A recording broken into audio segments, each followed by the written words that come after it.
for your contributions to this weekend. I also want to congratulate each of the other inductees. I just couldn't help but sit there and listen to their skills, what they've accomplished, and think to myself, I don't know which one I'd choose to be, because I admire them all. I want to also acknowledge the guests that are sitting at my table, my daughter, my high school friends, Roger Reberts, Jim Swanson, and Bob Moyer, and my brother Mike and his wife Audrey. Thank them for coming.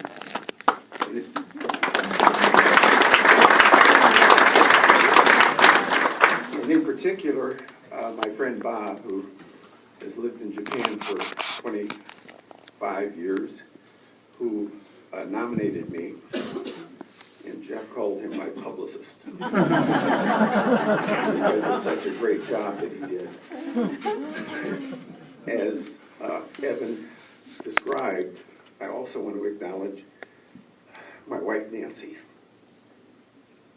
and wish that she was here. Yeah. I figured out, I've described this to a couple of people here tonight, why the school does what they are doing in the context of the Hall of Fame. And I've seen it in the way that my colleges and universities and fraternity take care of their alumni. This is an acknowledgement from this school, and it causes me to appreciate and remember what this school, this community, this town, the teachers and the like, how much they contributed to what I've been able to accomplish. And once that happens, then all I want to do is say thanks, and give it back. And that is showing leadership and skills that are important by the school administration itself. I'd like to finish by stating what happened to me in my education and business career. One being painful, but the other being very positive. The painful part was going to the University of Illinois, age 17, and at that point of time, every Illinois citizen, every person that lived here, automatically was accepted at the university. Now think about that as compared to how difficult it is to get into that school today. And sitting in the freshman class in a big auditorium, as a speaker gets up and says, I want you to look to your left and look to your right, because only one of you is going to graduate. I thought, ooh.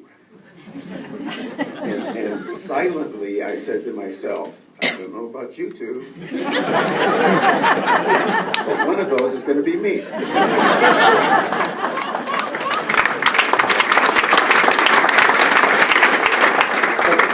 But the truth was, and I so much realize it today, I was not well prepared for being the big frog coming from a little town, going to this big, huge university, 20,000 people at that point in time.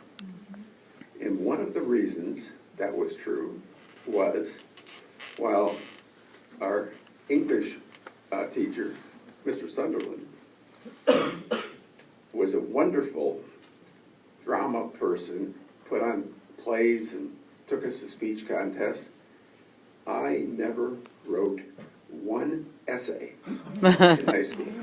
Whoa. I ended up taking remedial English twice at the university, and still had difficulty writing all the way through my education. I didn't know what a lawyer was when I left Byron. I had never heard of an MBA.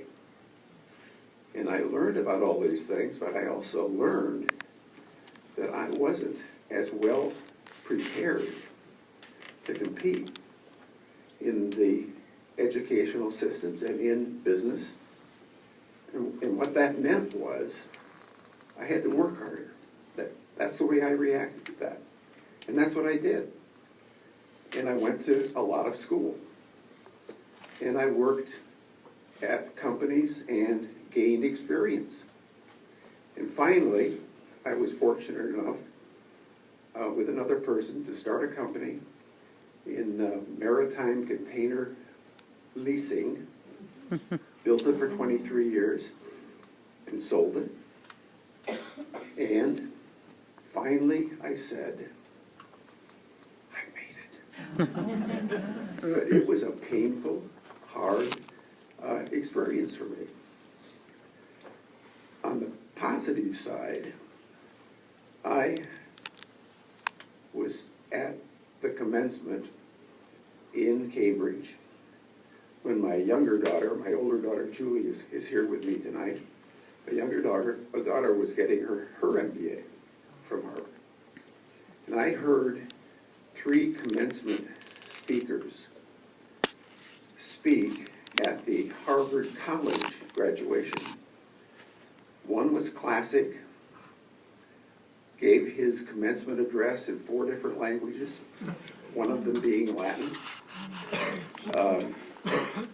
Preppy, as I would refer to the Ivy Leaguers. The second, and this was in the early 2000s, the second was a 37-year-old single mom who had gotten herself accepted at Harvard College and was graduating after the 4 years. And the third was an African American, 21 years old, and he started his address by describing the fact that when he entered college, his mother, I learned later about him, and his father had been killed in an auto accident in Chicago when driving a taxi cab. But his mother sat him down and looked at him and said, "Remember where you came from." And he described that 8 years earlier, as a young person, he and his family lived in Somalia, had no home, had nothing to equal value or worth, would go from city to city or from countryside to countryside, carrying all of their belongings in a sack. And when they went to sleep at night, they were told and understood they used their sack as a pillow to check and make sure there were no snakes in the bag. So here is this young man, 8 to 10 years later, having gotten to the United States, and he accepted at Harvard College and was graduating. But she said, "Don't forget where you came from." And that's what I felt when I listened to that story and I thought about where I had come from. I had come from this town. I'd come with my parents' instruction and help. I had learned the value systems that you learn here in the Midwest, that being integrity, respect, and accountability. You don't learn those things in school. You learn those things by living and growing up. And And that's the way I feel when I've come back here this weekend, how much I remember and understand that this is where I came from. And it is a key reason why I've been able to do what I've done. So I thank you and thank every person that's contributed to this event and to the activities this weekend, and to especially the people at my table who I value very, very much, and I'm happy that they're here to be with me. Thank you.